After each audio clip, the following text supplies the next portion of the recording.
Huge news from college football that dropped just yesterday. Big Ten announcing it's going to a conference-only season for all fall sports, including football, due to COVID-19. Now, the move comes one day after the Ivy League ruled out playing all fall sports entirely. The Big Ten is the first of the Power 5 conferences to make a decision on sports in the fall. And here is Big Ten Commissioner Kevin Warren on that call. This is not a fait accompli that we're going to have sports in the fall. We may not have sports in the fall. We may not have a college football season in the Big Ten. And so we just wanted to make sure that this was a next logical step to always rely on our medical experts to keep our student athletes at the center of all of our decisions and make sure that they are as healthy as they possibly can be from a mental, a physical, and emotional health and wellness standpoint. There are so many complications to how they might handle a situation where everybody's doing conference play. How would they possibly be able to decide the best 4 teams? The same way they always do. They make it up as they go along. I mean, I'm just laughing listening to Bill Hancock talking about, we haven't altered our protocol. We don't know whether we'll have a college football season. We don't know anything. But the one thing about the college football playoff, Ryan, they're staying pat. They're not about to change. I mean, the truth is, you watch the season with your own eyes, and those 13 people presumably will sit in that room, if that's even humanly possible, in Dallas and make determinations. But if we have the season, they lose some of the most important elements, those non-conference games. I mean, a lot of schools have gotten into the playoffs simply by winning or even competing in a major non-conference game. Without that, they have their hands full. Yeah, and then, Des, as I look at this, I wonder what that impact's going to be, because without those non-conference games, that can be the difference between getting in and out, as Paul mentions it. How do you think that'll impact things? It'll impact things greatly, because that's one of the criteria that you look at when you're starting to split hairs, deciding which team should be in that top 4 and which team shouldn't be. You look at the non-conference schedule and the teams that they've played against, if they've taken those chances before, or if they've taken those risks, whether they've won or lost the game.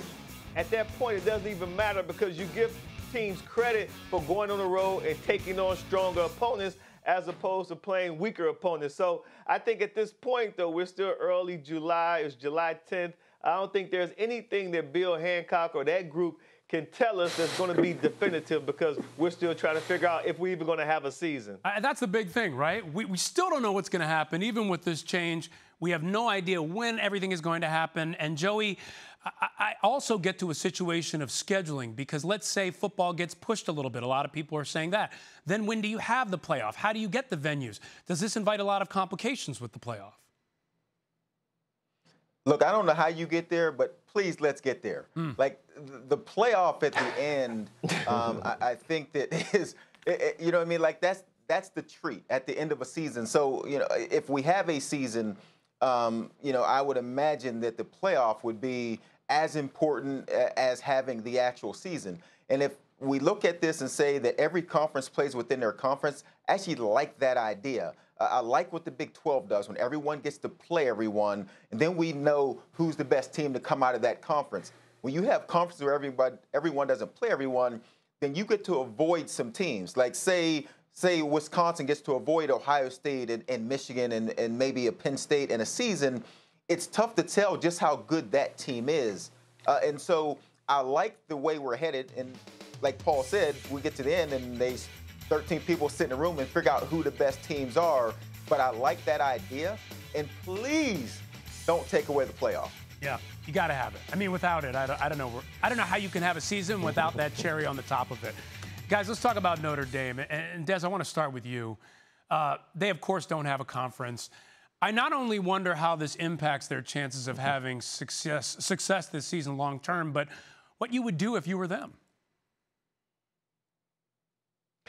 I tell you what, Ryan, I might not be the best guy to ask this question to, because I've always felt that Notre Dame was always given like this special pass, and they just enjoy this independence, and that they never had to join a conference. So now if this ends up being a situation that we do have a season, and under the guidelines that people are talking now, where it's just people are playing within their conference, and they're left out in the cold because of decisions that they made not to ever join the conference when they had the opportunity to join the ACC, then I think that's their problem, and then it's coming back to bite them in the butt. So I don't have a problem with a team, school that thought they are beyond joining the conference, and now because teams are playing within their conference, that they get left out in the cold.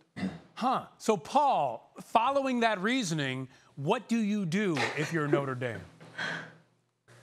Well, what you do is what you always do. You call in favors, and Jack Swarbrick, who is one of the most influential people in college football, I'm sure has already called John Swofford.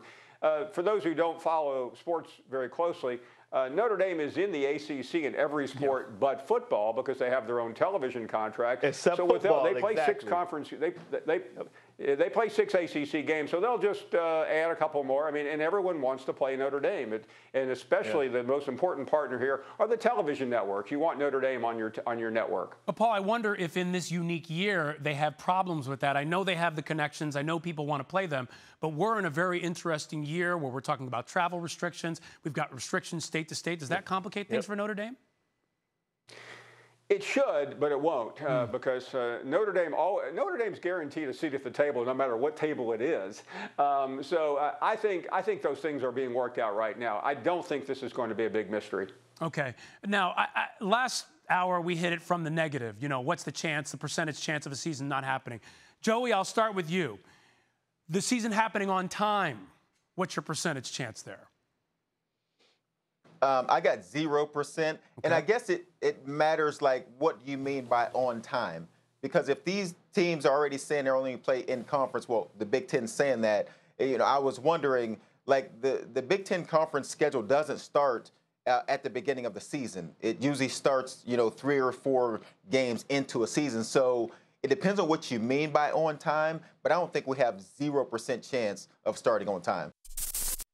Thank you for watching ESPN on YouTube. For live streaming sports and premium content, subscribe to ESPN+.